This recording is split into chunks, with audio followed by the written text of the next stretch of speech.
Hello and welcome to Scrapbooking Station. In this video we're making interlocking cards. So an interlock is basically a focal surrounded by a frame that is separated by a gate card. So we're going to look at several designs. I've got framelits, I've got die cuts, I've got punches, and I've just got a paper trimmer to put 6 projects together. So I'm going to put the camera over my shoulder and we'll get started. So if you've never seen an interlocked card, this is what it is. It's basically a gatefold card structure with a twist, because now you've got a frame that goes over a center image. And so when it opens up, it's going to go something like this. Now this is a standard gate, and by standard gate, I mean I've got 2 panels on either side that are exactly the same, and so they're going to meet in the center like this. As we move on, we're going to do all different things for where this thing is going to meet and how they're going to interlock. So frame, center, and then gatefold. This is a 6 by 4.5, so you need to start off with a 6 piece of cardstock, and then you want to score it at 2 1/4 from each side. That's half of 4.5. And so that's how this is put together. So let's make almost exactly another one. It's just going to be a lot easier to talk to this as I'm building. We're going to fold over. We're going to make it a wide card. So again, it's going to be 6 by 4.5 finished, but now I've got my 6 inches going this way, 4.5 being the tall length. And so that means I want to score 3 inches from each end of a 12 by 4.5. And so the first thing I want to do is whatever you want to do on these panels. On this first card, I covered them with patterned paper, and on this card, I'm just going to stamp them. And I'm using my Sale-a-bration set. They got for free. Sky's the limit. So I've got that. This is Soft Sky cardstock and Soft Sky ink with the little clouds. And then I've got my archival black doing the stamping in black. Okay, so now we want to talk about the pieces that we're going to need to create the frame and the focal. Okay, the first thing I'm going to want to cut is this frame. Now I'm using the thick Whisper White cardstock because this is a pretty narrow frame for this card. Actually for any card. So it's good to have it a little bit thicker than usual. So that's what's going to go here.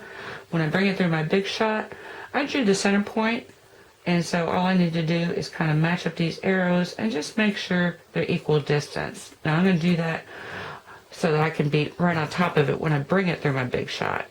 Now, the other piece I want to cut is the piece that's going to go in here, that's going to have my airplane on it. In this case, I'm going to use a piece of patterned paper. And so I've got that. This is the same piece that I'm going to be using on the interior. And I'm going to use the larger of these 2 framelits, and I'm going to position it toward this side. And there's 2 reasons I'm doing that. The first is I want this to be on the interior of my card. The second, I'm going to put something like this over on this side. And then the third is when I stamp this, I want to still be able to center and cut it out exactly how I want it to show up on the front. So let me cut these out, let me stamp it, and before I cut it again, I'm going to show you a little bit more what I'm talking about. Okay, the only reason I wanted to show you that was because, okay, I've got these points on the horizontal, and you can see where I've got my plane kind of flying a little bit higher than if I had cut it out and tried to stamp it, because I actually tried to stamp it. So, like I said, this is pretty much just a scrap piece of paper because you're not going to need it anymore. But that's just a nice way to go ahead and stamp and then cut your airplane. Okay, so now what we're going to do now is that center piece of the white. Because this is patterned paper and because it has a color on the inside, which I don't need at all, I'm going to attach this to the top. At the same time, on the back, I'm going to mark the center just on either end. And I'm going to do the same thing with this frame. So I'm going to find the center and I'm going to mark it on either end. And now we're going to attach this to the card base.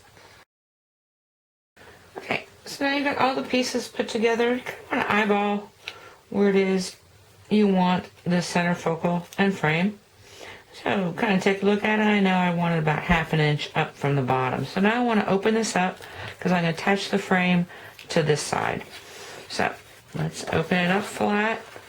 Yes, I stamped the back as well. And I'm going to want it something like this. So I marked the inside, so I know I want glue all the way from this mark point to the other mark point. You don't want to get it on the other side. So let me do that. Okay, now when I place it, I'm going to just, well, actually I'm going to do two things. I'm going to hold this up and kind of eyeball it where I want to. Like I said, about ½ inch up. Now flip it over before the glue sets. And find those marks. Now I've got the frame. And now you want to close it. So bring it back, close it, and you're using the marks on this to only put glue. That's the only reason you've got it. So let me bring it here. I'm going to put glue up until the marks. Don't want to go beyond that. Kind of like in here. You want to set your card really flat and really closed and squish this right into the center of that frame. It should match exactly. I just want to hold it till it sets and then we'll be back. Okay, so here's how this card finished out. And I don't know if I talked about it before, but these, the framelits or the nested framelits I'm using are deco labels, and those are still available. And this pattern paper I'm using throughout is a sheet from Perfectly Artistic, which is also a freebie until mid-February. Anyway, I do kind of keep repeating this hollow shape only because when you open this card, you've got your frame sticking out on one side, and you've got half the shape sticking out of the other. Just kind of adds some consistency. I had some of these leftover strips, so I put them out to either side. Anyway, really pretty. The other thing, both these cards pretty much the same, so I just took a word bubble and sponged on some of my sky blue ink inside for a lining. These are both copy paper. So I've got the same envelope for both, and yet again, do stamp the back. So we'll move into the next interlock card.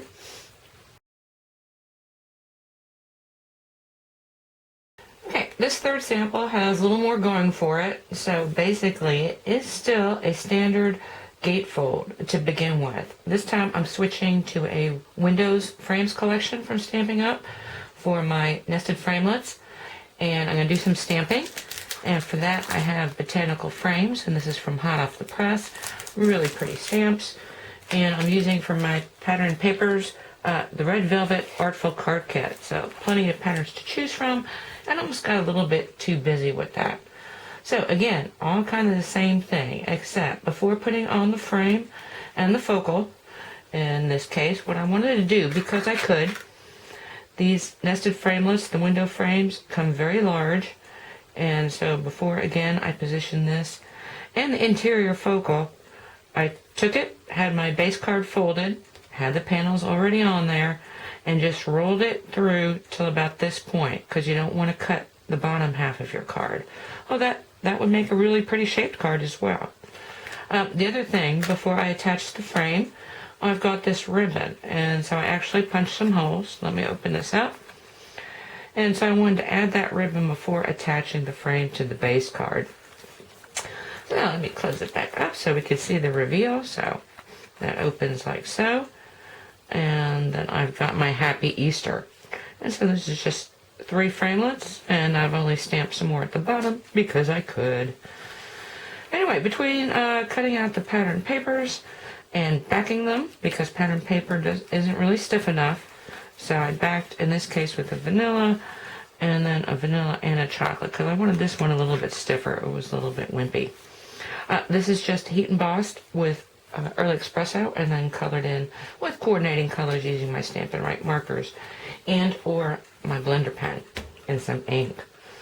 Okay, I did that, and I thought I was going to move right on to the next, and I sort of am, but when I looked at that paper pack, well, let's look. First off, I'm going to turn it the other way again, and when I looked at that paper pack, it comes with die cuts, and these are actually pretty thick. They're thicker, well, probably about the same as your cardstock, so I don't have to keep putting layers of pattern paper, and they're already printed. So I've got my frame and my window already together. As long as I'm using die cuts, I might as well pile some on. So we're going to do some 3D paper towel and make sure that that can be latched and put together. So very quickly, I'm going to finish up this card and I'll be back. that was incredibly quick and easy. So again, it's a die cut that has a center already die cut for you, so you've already got your frame and center. I did raise these up on dimensionals, but look how much room you have as you lift this up. The other thing I did was go ahead and round these corners. I added another die cut for these sides, but before I did that, I turned it around and used these circle foam squares and did an edging around that. So I've got that repeated, a couple more die cuts. On the inside, I kind of run out of spring stamps or Easter stamps, and so all I've done here is I scanned this houndstooth paper, which is one of the patterns in this pack. So I scanned it, and then I put a title block and went ahead and created my own salutation for the inside. And I am just going to add one more time those botanical frames. So that's another salutation from there. And of course the same two butterflies. Now on the envelope, again before I put these borders on my card front, I went ahead and used my double again, going around this. So I bought this. I did use peel and stick across here because I'm going to be sending this out. And I don't know what people have. And then this is the double-sided peel and stick for this closure. So I just punched out a circle, attached it to the back of this die cut. That's going to make a really pretty envelope for this card. On this one, didn't line it either, but just a couple more stamps from that same collection, and of course peel and stick. Anyway, the other thing I wanted to share was that Artful Card Kit has two more die cuts that are cut inside each other. It's this one is this big old heart, which would work with this structure also, and this one, which will work with this structure also. Okay, so we've used framelits, we've used these die cuts, and now we're just going to use the paper trimmer. And we're going to change up the structure so we don't have a standard gate to begin with. I'll be back. Okay, so as I promised, we're not going to meet in the center anymore. So I've got a 6 by 4.5 again. And this time, instead of using 2 1/4 on each side, I've got 1 3/4 scored from the left, and then 2 3/4 and scored from the right. This is Mossy Meadow cardstock. This is Farmer's Market Designer Series paper from Stamping Up, and then I've got a gold embossed salutation and ink salutation. This time, instead of using die cuts or using framelits, I've just cut a frame using my paper trimmer in this brush gold, and then the focal is done with a rectangle of cardstock with a piece of patterned paper. I just got some glitter glue on here to kind of highlight that one pair. And then a salutation. And when attaching the salutation, you want to do it just on the frame. So when you put it down, this actually has a dimensional underneath it. So really pretty and really fast and easy. And of course I'm stamping the back as well. And I'll take photos of this along with the coordinating envelope. So I've just got copy paper here. I lined it with some brighter vanilla and then sprayed it with some glitter dust, kind of bringing that whole gold. Okay, we've got one more project to look at. And this is it. So this is a larger card. I've got a 6.5 by 5. And so this time I'm moving this meeting edge over to the right. And so now I've got 5 inches to play with. So all I did was score 3 inches from this side and 2 inches from this side. I've used a punch to kind of decorative punch all my corners.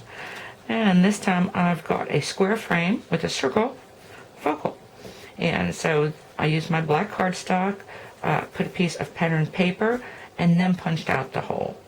And then to make the focal, I've got the same thing, black cardstock, covered with the red, and then punched out the circle. And this way it's going to match exactly.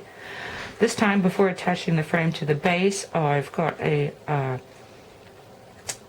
die-cut flower underneath, and then attaching, again, die-cut flower, making sure I'm just attaching to the frame. So, really pretty. Then just layering on the inside. Now, this is colorist pattern paper from Paper Wishes. the die cuts and the stamps that I'm using, and this are from Secret Garden from Stamping Up. And so I just lined with more pattern paper. This is a craft white envelope. And so it looks like this. Anyway, that's what I have to show you. I sure hope you give this technique a try. So whether you're using your paper trimmer, you've got punches, you've got die cuts, or you've got framelits, this will work, and it makes really interesting cards. Thank you for watching.